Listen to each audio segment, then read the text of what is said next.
Pernikahan memang menyatukan dan mengikat. Ketika pasangan baru menikah, segalanya terasa indah. Namun belum tentu kondisi demikian berlangsung selamanya. Segala sesuatu bisa saja terjadi. Banyak hal yang harus dipikirkan dan dipersiapkan sebelum melangsungkan pernikahan. Salah satunya, membuat perjanjian pranikah atau prenuptial agreement. Prenuptial agreement adalah sebuah perjanjian tertulis yang dibuat sebelum pernikahan dilangsungkan dan mengikat kedua belah pihak calon mempelai yang akan menikah. Banyak masyarakat Indonesia yang belum paham tentang arti pentingnya perjanjian pranikah ini. Bahkan banyak yang tidak setuju ataupun merasa tersinggung jika diajukan untuk membuat perjanjian ini. Padahal banyak masalah pernikahan bisa segera selesai dengan adanya perjanjian tertulis ini. Perjanjian pranikah tidak hanya melulu soal harta benda, melainkan apapun yang ingin disepakati oleh para pihak yang ingin membuatnya. Bisa juga soal pembagian peran, pengasuhan anak, hak, dan masih banyak lagi. Dalam membuat perjanjian ini, kedua belah pihak harus mempertimbangkan banyak aspek penting, seperti keterbukaan, kerelaan, objektivitas, dan notaril. Agar Anda memiliki cara pandang yang jelas mengenai perjanjian pranikah ini, ada baiknya kita simak bersama pembahasannya dengan Raditya Putra Perdana, seorang advokat, kurator sekaligus akademisi berikut ini.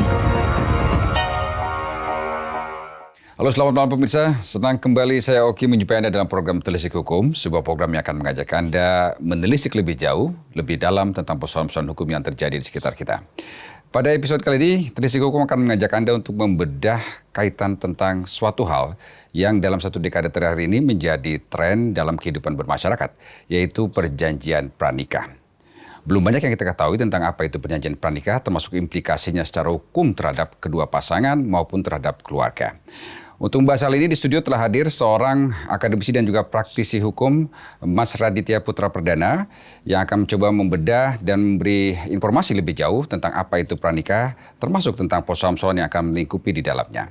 Selamat malam Mas Radit. Selamat malam Bang Oki, apa kabar? Senang kembali menjumpai Anda di sini. Mas Radit, kita langsung aja. Setelah tadi kita lihat bersama-sama konteks perjanjian pranikah atau prenup ini sebenarnya bukan barang baru.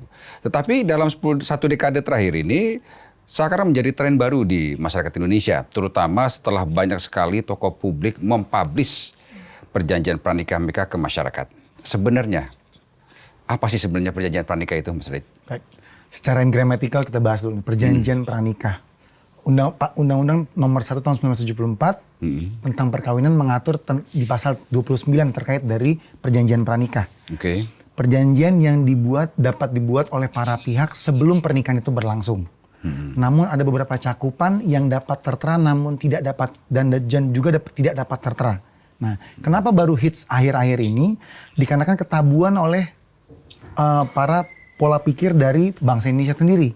Dikarenakan kan misalnya nggak semua orang dan tidak seluruh keluarga dapat menerima perjanjian pernikahan tersebut. Apa itu perjanjian pernikaah ya? ya? Karena kan mencakup kurang lebih mencakup tentang harta ya. Contoh misalnya laki-laki dan perempuan sebelum menikah dia harus menginventaris dari harta bawaannya dan harta yang mungkin didapat di kemudian hari. Oh, itu yang kemudian hari pun bisa diperhitungkan di situ. Sebagai ya? contoh adalah warisan misalnya. Oke. Ini kan yang saya kategorikan tabu sebelumnya. Warisan seperti ini misalnya si wanita tersebut tidak bekerja, namun dapat diprediksi orang tuanya sudah membuat testimonial terkait dari harta waris. Nah, itu dapat diinventaris di perjanjian pernikahan tersebut, Mas Oki. Oke.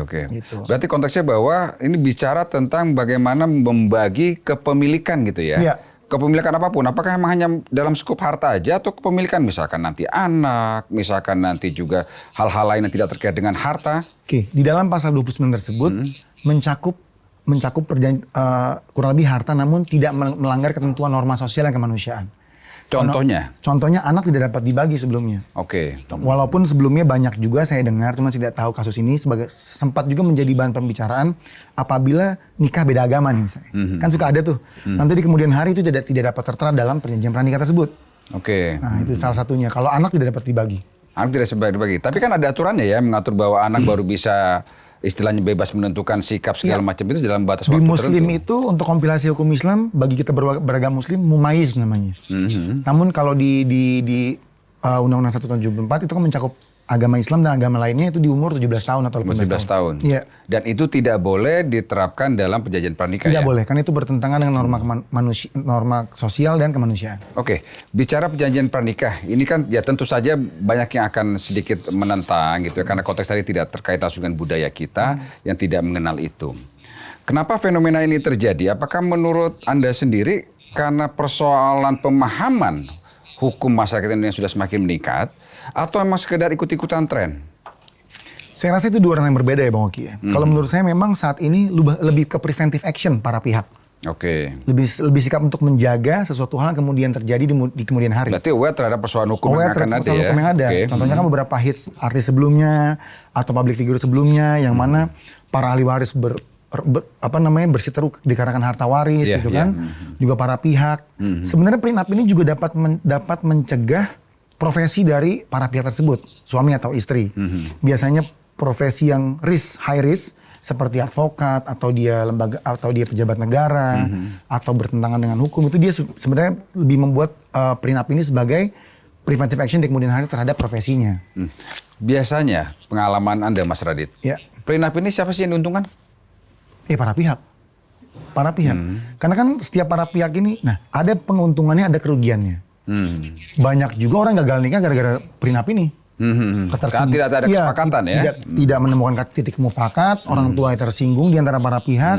Namun kalau keuntungannya jelas, saya rasa tidak ada kerugian sebenarnya apabila para pihak dan orang keluarga dari para pihak mempunyai open minded yang sama gitu loh. Tingkat pola pikir yang sama, bukan saya merendahkan. Sebenarnya kan ini kan lebih mempermudah gitu kan untuk sesuatu hal yang akan kemungkinan terjadi di kemudian hari menurut saya. Tapi apa ini nggak menjadi kayak seperti bahwa pernikahan seperti jual beli jadinya? Loh, jual beli ini seperti ini Mas Oki menurut saya. Harta yang dibawa. Contoh nih, nauzubillah menjalik berpisah juga. Itu kan dalam sebuah pengadilan kan juga akan diinventaris juga kan. Kita tidak akan bisa mengugat gonogini apabila kita tidak dapat membuktikan bukti kepemilikan dari aset yang akan dipersengketakan nantinya gitu loh. Jadi saya rasa ini inventaris yang lebih mempunyai pola pikir yang lebih maju dan lebih terstruktur menurut saya gitu. Dan yang penting tidak ada yang dirugikan ya? Tidak ada yang dirugikan selama para pihak mempunyai pola pikir yang sama. Nah selama ini yang Anda lihat dan temukan di lapangan, yang biasa terjadi itu mandeknya tuh di persoalan apa nih? Salah satu pihak keluarga menentang dan tersinggung, ujung-ujungnya batal nikah. Oke. Itu banyak terjadi Mas Oki. Contoh misalnya saya punya anak perempuan, Mas Oki punya anak laki-laki. Saya minta dibuatkan prenup, belum tentu kan Mas Oki terima anaknya. Kurang ajar banget nih pasti. Hal lazimnya itu seperti itu. Ujung-ujung gagal nikah. Nah ini yang menarik. Bagaimana apakah prenup juga diterapkan pada laki yang memiliki istri lebih dari satu gitu?